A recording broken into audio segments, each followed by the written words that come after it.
সবাই যদি খারিজ হয়ে যায়, সবাই যদি মুক্তি পেয়ে যায়, তাহলে কি এটা প্রমাণিত হলো যে ওই জন্য ওখানে কেউ মরে নাই? আইবুর রহমানকে ডায়রিয়াতে মারা গেছে নাকি? আমরা 21শে আগস্টে, মাসুদ কামাল আপনার কাছে একটু আসে, 21শে আগস্ট গ্রেনেড হামলার মামলার যে দণ্ডপ্রাপ্ত সব আসামি খালাস পেয়েছে, বিচারিক আদালতের রায় অবৈধ বলেছে হাইকোর্ট।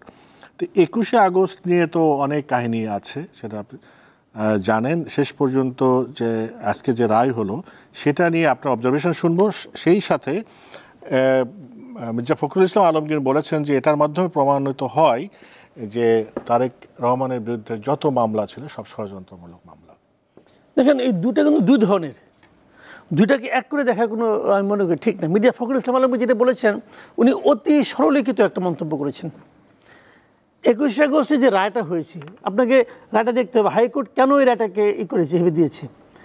সে বলছে যে এই মামলাটা ওই আদালতের যেভাবে তারা দ্বিতীয়বার তদন্ত চেয়েছে এবং ওখানে দিয়ে ওই তদন্ত রিপোর্টে দেওয়ার কথা ছিল ম্যাজিস্ট্রেট কোর্টে, তো ওই কোর্টে দেওয়াটা এটা ওইভাবে এটা মানে আপনার সিস্টেমেটিক প্রবলেম, মানে এরর ছিল, যে কারণে ওদের এখতিয়ারই নেই এই মামলার বিচার করার।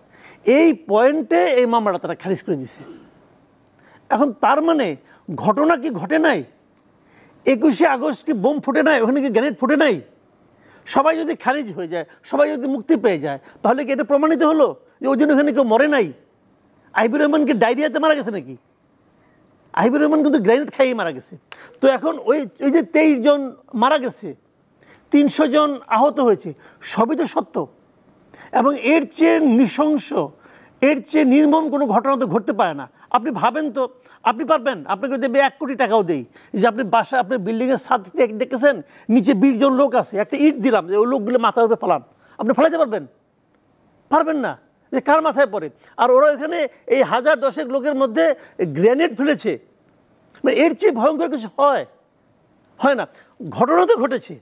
এখন এইটা আপনার সিস্টেমেটিক এররের কারণে এই মামলাটা উনি খারিজ করে দিয়েছেন। তাহলে পাবলিকের কাছে মেসেজটা কি যাচ্ছে?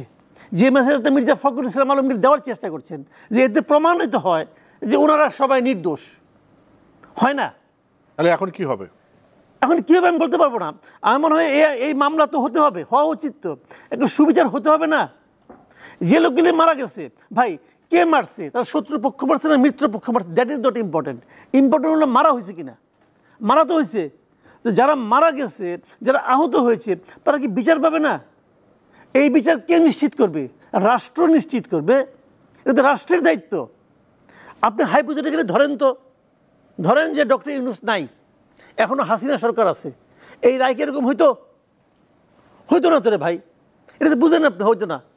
21 তারিখে যখন বললো যে এই ডেথ রেফারেন্সের শুনানি শেষ, যে কোনো সময় রায় দেওয়া হবে, আমি ওই দিনের আজকে বসে বসে পড়তেছিলাম। 21 তারিখে যখন শুনানি শেষ হয়ে গেলো, প্রথম আলো তো ওই নিউজটা আসছে, আমি ওই নিউজটা পড়তেছিলাম। প্রথম আলো ওই নিউজের নিচে 32টার মতো কমেন্ট আছে ওই দিনের ডেটেই, এবং 21 তারিখে লোকে কমেন্ট করতেছে সবাই মুক্তি পেয়ে যাবে। তার মানে কি এই মানুষগুলো কি গণক না?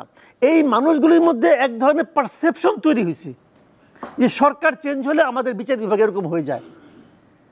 এই যে পিপলস পারসেপশন, এটার উপর ডিপেন্ড করা যাবে না, বাট এটাকে আপনি ইগনোর করতে পারবেন না। This is reality. তো এখন সেই পারসেপশন তো সত্য হচ্ছে। এখন যে ওই মন্তব্যটা, যারা ওই মন্তব্যটা, একজন দুজন, আমি 4-5 জন পেয়েছি যারা মন্তব্য করছে, যারা ওই মন্তব্যগুলি করছেন, তারা কি আইনি না তো মারপেস বুঝেন না তো? আপনি যদি আপনি আইনের দিক দিয়ে ধরেন, যে ইস্যু, যে পয়েন্টে উনি এটা খারিজ করে দিয়েছেন, point is okay, valid point, কিন্তু যে ওই মামলাটা ওখানে যাওয়ারই কথাটা ওই জায়গায় যাবে, ওই জায়গায় গেছে, অতএব এটা হবে না। একদিক থেকে তো ঠিক আছে, কিন্তু তার মানে এই নয় যে ঘটনাটা ঘটে নাই। তার মানে এটাও নয় যে এখানে কেউ অপরাধী না।